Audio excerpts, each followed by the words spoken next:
cực trình còn mày chi cực giật gần mày chiri cực kích mày rong cực ra tôi rong hai ta si tầm can tất tầm khích gì bằng tôi và học sĩ tầm và rong nhiều hè bằng rong mà lên năm hè này bây giờ lên năm chơi bằng ra hè mà quay ra dan hàng bây giờ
tâm năng cho tinh trong năng tu tinh hết khổ mình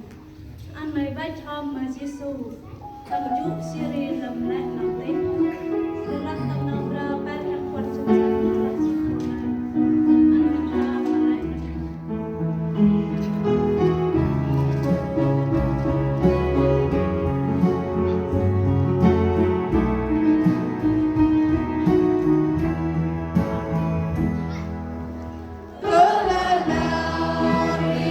Ghiền Mì Gõ để không bỏ lỡ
cần thể đặt